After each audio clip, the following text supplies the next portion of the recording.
El bosquejo del curso son los 8 capítulos del libro. La esquizofrenia intelectual como una introducción, la guerra por la verdad, el cristiano y su relación con la sociedad, cosmovisiones no cristianas,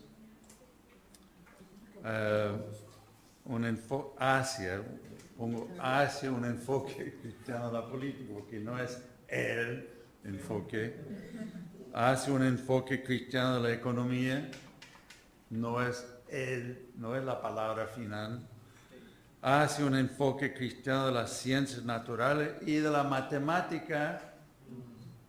Sí, me van a decir, matemática es matemática. No es tan así.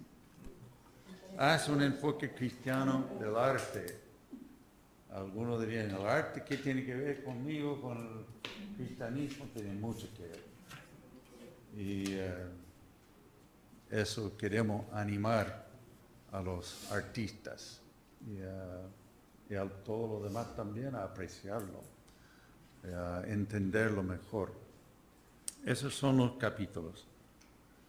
Empecemos entonces con capítulo 1, la esquizofrenia intelectual. Ahora, quisiera decir, ustedes son consejeros, así que la palabra esquizofrenia tiene su, significado científico, psicológico. No estoy usándolo así que me van a tener que perdonar. Y tampoco estoy diciendo que estamos enfermos psicológicamente, ¿verdad? Es una frase para impactar y para no olvidarlo, pero viene de la idea de una mente fragmentada, dividida. Ese es el origen de esta palabra. Yo sé que tiene un significado más específico, científico en la psicología, pero originalmente viene de dividir y mente. Entonces, es una división de la mente. Eso es lo que quisiera tratar de destacar. Cuando hablamos de la moralidad, muchas veces podemos hablar de la integridad moral, ¿verdad? Eso lo entendemos. Y yo siempre cuento de mi tiempo en el seminario, de todos estos hombres tan espirituales que estaban preparándose para ser pastores. Vaya a jugar básquetbol con ellos y ya se transforman en monstruos. Y yo también, ¿verdad? Ya peleando y jugando como cualquier pagano, ¿verdad? Y aquí el béisbol, el fútbol, también me imagino que sucede algo similar, ¿no? El cristiano va a la cancha y se olvida un poco de su ética cristiana. Y bueno, eso es integridad moral, pero vamos a hablar esta semana de la integridad intelectual, que es importante también, la integridad integral. Yo recuerdo hace algunos años cuando empezó la guerra en Irak, un ejemplo. Empezó la guerra en Irak y conversábamos si debemos o no debemos ir. Y todas las conversaciones, yo no recuerdo ninguna conversación con cristiano o quien sea, que alguien haya hablado de, por ejemplo, cuál es el enfoque cristiano de la guerra, cuándo se justifica, si es que se justifica, ¿verdad? Hay toda una historia de libros, de artículos, de discusiones entre cristianos acerca de la guerra. ¿Cuál es la guerra justa? Algunos creen que nunca son pacifistas por sus convicciones cristianas. Otros creen que se justifica en ciertas circunstancias. Y yo no escuché a nadie hablar de un enfoque cristiano de esto. ¿Qué escuché? ¿De qué conversamos cuando hablamos si debemos ir a Irak o no? Normalmente es que si no vamos, esto y esto y otro van a suceder. Y el otro, bueno, es que si vamos, esto y esto y otro va a suceder. ¿Ve? Eso se llama pragmatismo. Hagamos lo que resulta bien. Pero ¿quién sabe qué va a resultar si vamos o no vamos? Ahora sabemos un poco más de los orígenes, de las confusiones, las mentiras detrás de todo eso, pero estoy diciendo las conversaciones que tuvimos no tenían nada cristiano. Hablamos de lo que vimos en la televisión y depende del canal que tú ves, del programa que tú ves, las opiniones que va a escuchar y tener. Y normalmente tenemos nuestros canales favoritos y seguimos mirando eso y absorbemos sus opiniones. Eso es lo que repetimos cuando hablamos.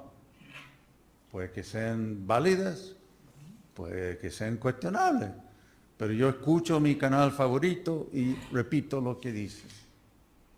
Y así eran las conversaciones.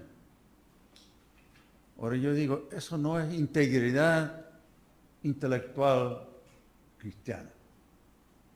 Y yo participé en lo mismo también. Yo confieso.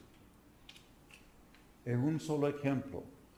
¿Cuántas cosas más?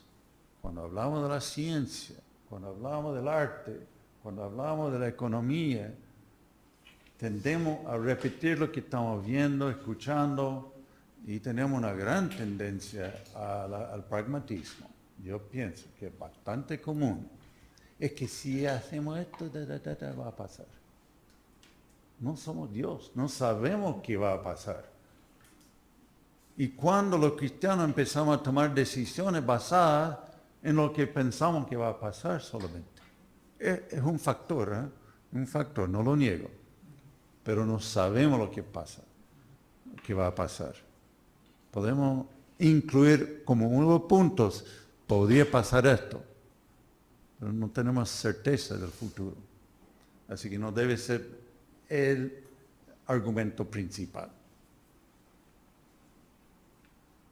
¿Cómo llegamos a esto? Primero me gustaría decir que un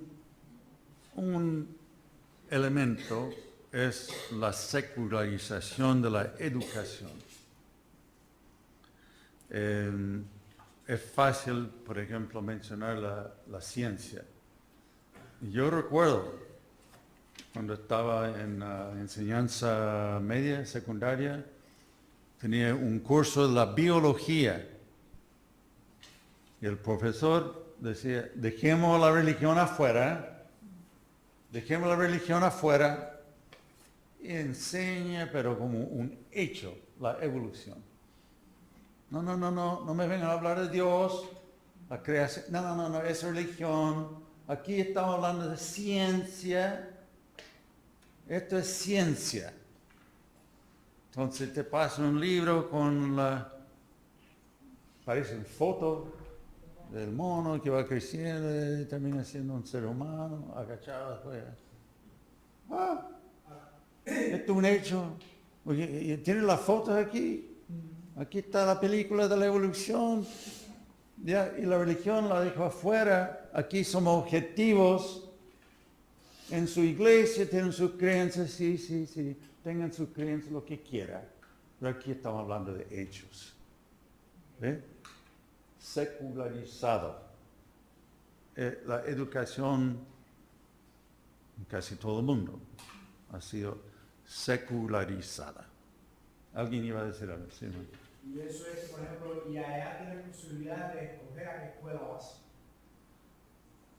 Ve que tienen la posibilidad de escoger a qué escuela vas. Yeah. ¿Una escuela secularizada o una escuela, entre comillas, cristiana, no? Acá cuando la educación es obligatoria y hay un solo sistema, es más difícil. Pero la gracia de Dios nos guarda. Sí.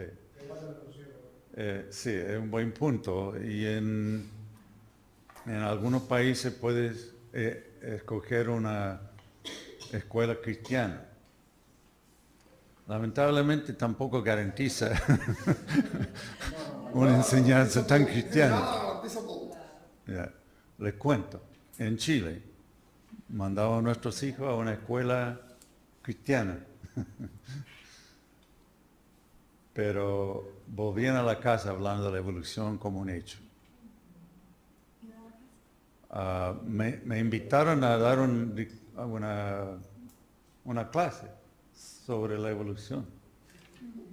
No, no cayó muy bien mi enseñanza. Ahora, yo les digo la verdad, cuando llegaron nuestros hijos hablando de eso, yo dije, Angélica, saquémoslo de ahí. No aguanto esto. Pero nos tranquilizamos un poco y pensamos, este es un momento de enseñanza. Que van a enfrentar esto donde sea. Entonces, no vamos a, digamos, ir a sacarlos del colegio, ni voy a ir a pegar al profesor de ciencia en la cara, pero vamos a hablar con nuestros hijos. Así que sabemos que están enseñando esto, pero este es un enfoque cristiano de eso. Vamos a tocar eso más tarde en el capítulo sobre la ciencia.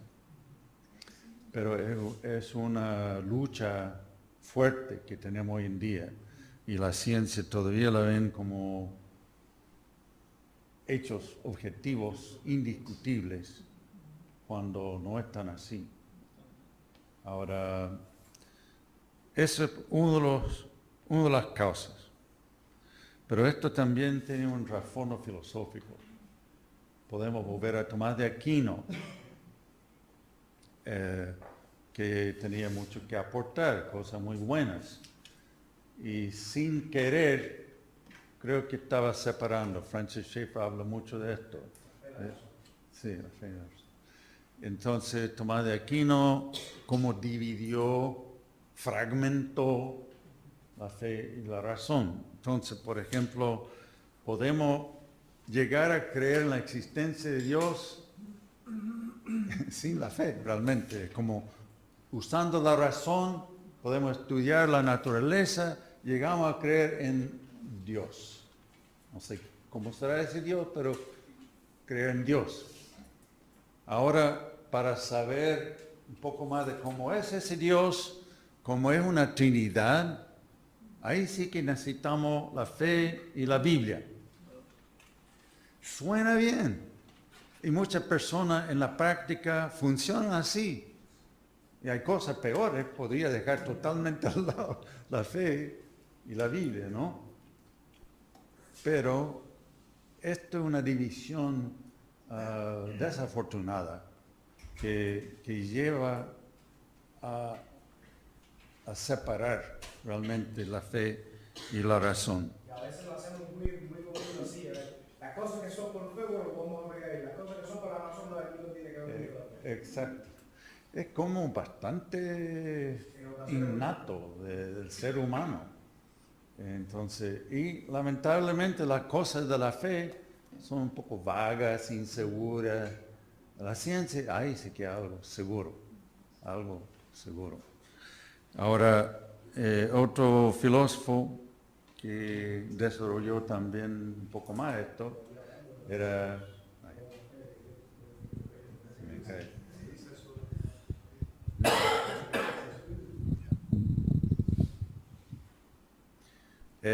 Kant también hace una separación. Para él tiene dos tomos, la razón pura y la razón práctica. Entonces la razón pura es como acerca de abajo hay los fenómenos, la ciencia, lo que observamos, es la razón pura. Pero él sabe que hay más en el mundo.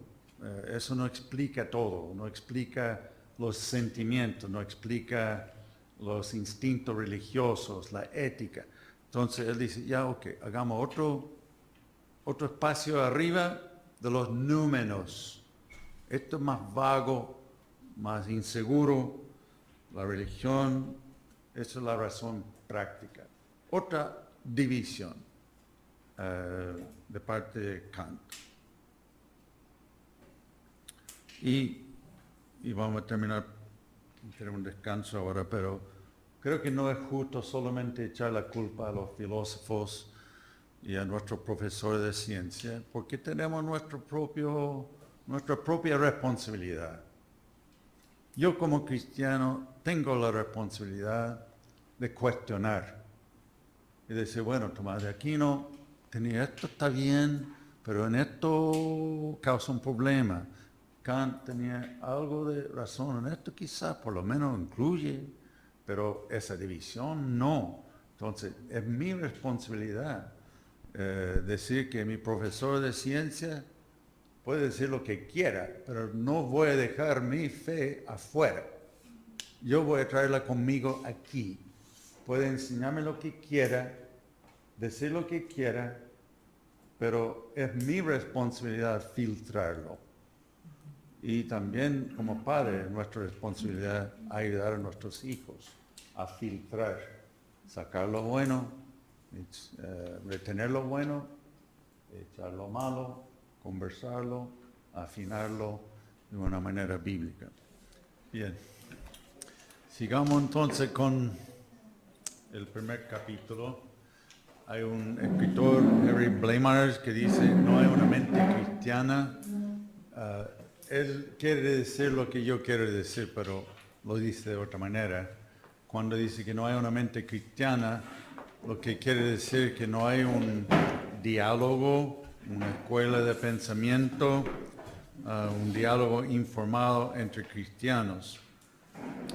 Que no haya, quizá un poco fuerte, pero falta mejorar esto. Vamos a mirar un poco la situación. Si revisamos la historia, hay épocas en donde hay cristianos, quizás no exactamente con nuestra teología como quisiéramos, pero hay cristianos famosos que aportaron a la cultura, al pensamiento mundial. Mencionamos a Tomás de Aquino antes, Anselmo, Agustín. Hay una etapa de la historia donde estos son los filósofos, los pensadores de su tiempo. Y bueno, estos eran antes de la división de la iglesia protestante y católica, así que tampoco los llamaría católicos. Tienen alguna idea que llamaríamos católica hoy en día, pero ¿entienden? Son pensadores famosos, eran los más famosos de los pensadores de su época. En los siglos XVII y XVIII hay pintores como Rembrandt, músicos como Bach. Estos son famosos, considerados cristianos.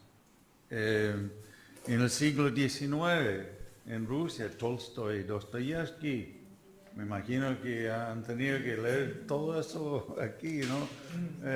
Pero, oiga, esto no es solo en Cuba, estos son famosos, son autores que leemos en todos los países.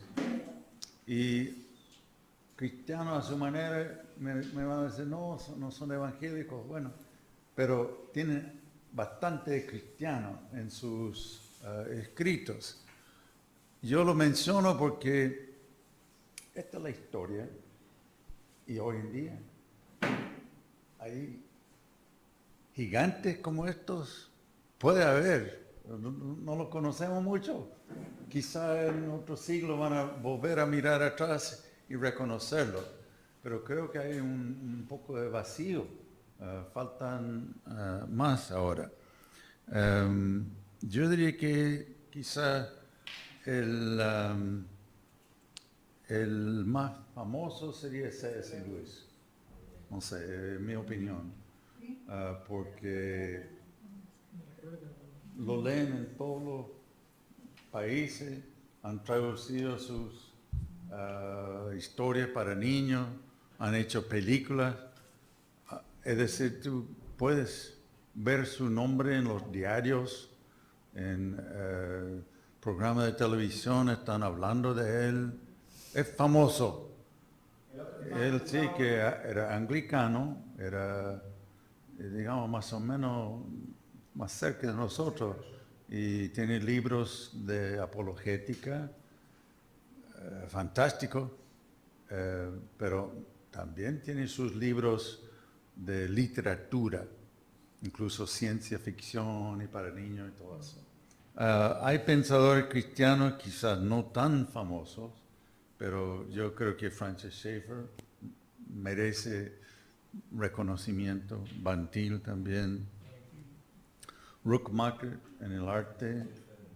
En Estados Unidos, Alvin Plantinga es conocido, es profesor de Notre Dame de filosofía cristiana. No estoy de acuerdo con todo lo que dice, pero vaya, qué bueno tener uno de los nuestros ahí, en ese lugar, una universidad famosa enseñando filosofía. Y lo nombran, lo reconocen, le citan. Salvador de Luti, argentino, también. Uno que a mí me gusta mucho, Antonio Cruz, de España, biólogo, teólogo, excelente. Estuvo con nosotros con Fred también. Ajá, sí. Estuvo con Flair un año. Antonio Cruz puede ir a Guatemala, da un discurso en un grupo cristiano quizá, lo pone en el diario, el presidente del país lo invita a cenar con él. O sea, anda en esos círculos si lo llamamos famoso, no sé, pero bastante reconocido y una voz muy clara en asuntos de ciencia, enfoque cristiano a la ciencia.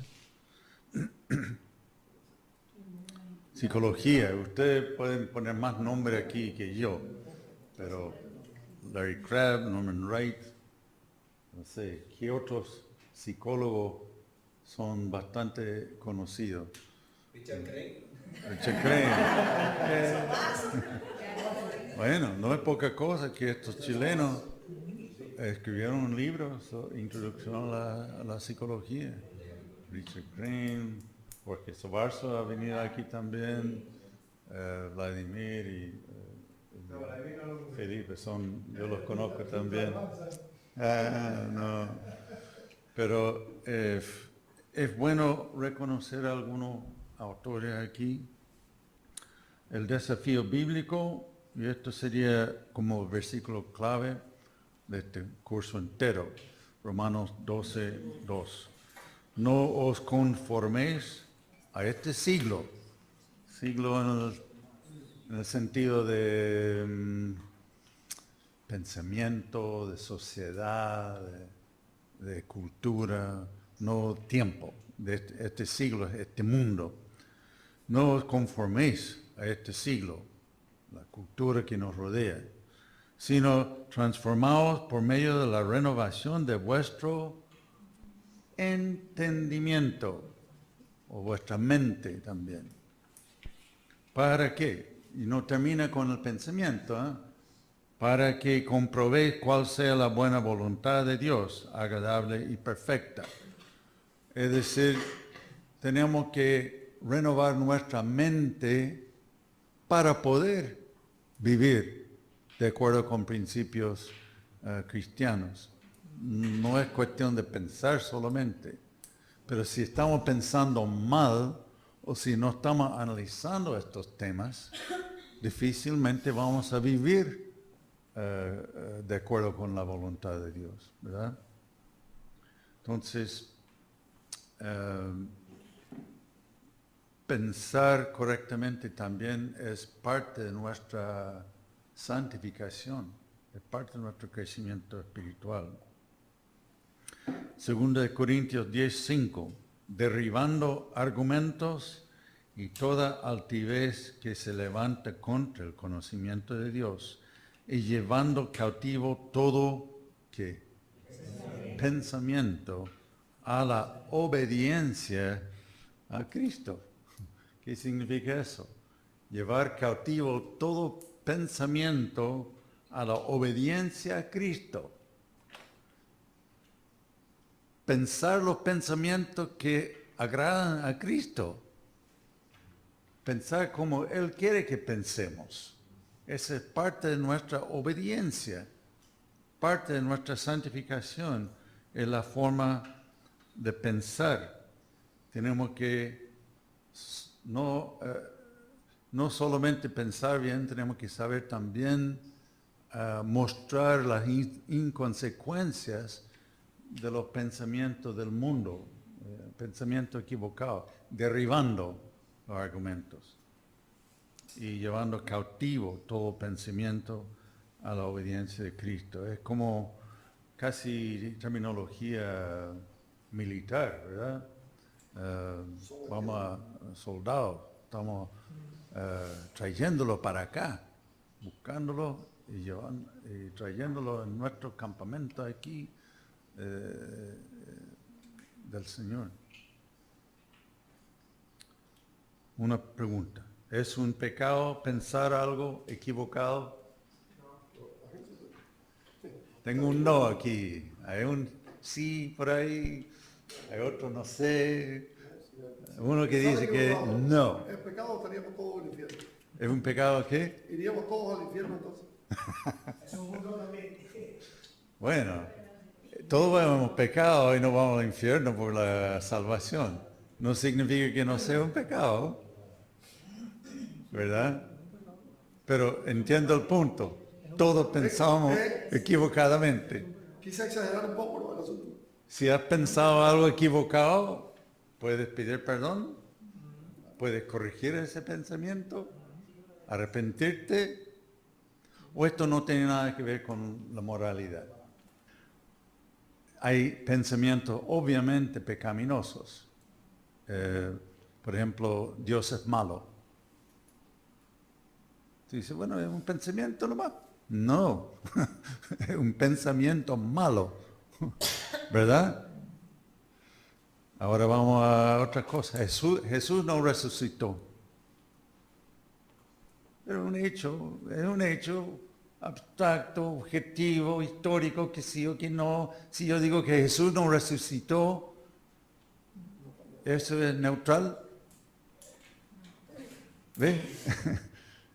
Entonces, esto no es tan simple.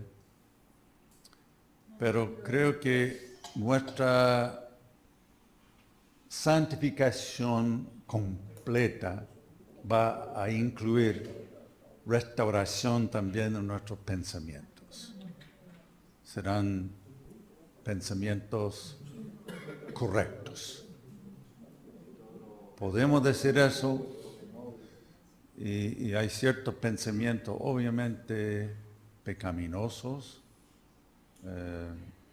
pero hay otros que son un poco más difíciles de decir que es un pecado, pero creo que nuestra santificación completa sería una restauración de todo eso. ¿Estamos? Lo que sí no podemos separar el campo de pensamientos como algo neutral. No hay nada neutral, nada. Otro pasaje bíblico es Génesis 1, 26 al 28. Quizá alguien podría leerlo en voz alta. Génesis 1, 26 al 28, que ha sido llamado el mandato cultural. Entonces dijo Dios, hagamos al hombre a nuestra imagen, conforme a nuestra semejanza, y señoree en los peces del mar, en las aves de los cielos, en las bestias, en toda la tierra y en todo animal que se arrastra sobre la tierra. Y creó Dios al hombre a su imagen, a imagen de Dios lo creó, varón y hembra lo creó. Y los bendijo Dios, y les dijo, fructificad y multiplicaos, llenad la tierra y sojuzgadla, y señoread en los peces del mar, en las aves de los cielos, y en todas las bestias que se mueven sobre la tierra. Ya. El mandato cultural, uno dice, no veo nada de cultura ahí, veo animales, sojuzgar la tierra, pero estamos en el comienzo de la creación, de la historia de la humanidad.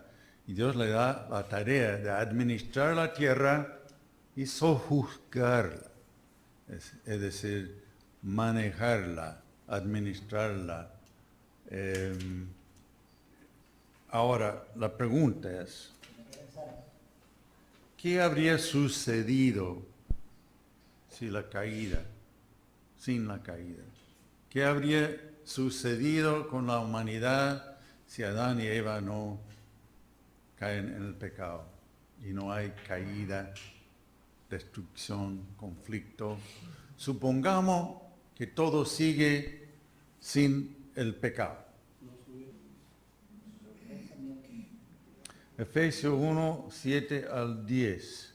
¿Quién podría leer eso? En quien tenemos redención por su sangre, perdón de pecado, según la riqueza de su gracia, que hizo sobreabundar para con nosotros en toda sabiduría e inteligencia, dándonos a conocer el misterio de su voluntad según su beneplácito, el cual se había propuesto en sí mismo de reunir todas las cosas en Cristo, en la dispensación del cumplimiento de los tiempos, así las que están en los cielos como las que están en la tierra. ¿Restaurar cuántas cosas? Todas las cosas. Todas las cosas. Restaurar todas las cosas. Todo lo que se echó a perder en la caída va a ser restaurado. Y Colosenses 1, 19, 20 dice algo similar. Reconciliando todas las cosas, en el cielo, en la tierra. Entonces también, ¿qué incluye la salvación? ¿Qué incluye la salvación? O quizá podríamos decir que no incluye la salvación. No incluye los pensamientos, no incluye la ciencia, el arte. ¿Hay algo que esté fuera de la salvación? El manejo de las finanzas, manera de jugar deportes, la música, nada. O sea, la salvación incluye todo, restauración de todas las cosas.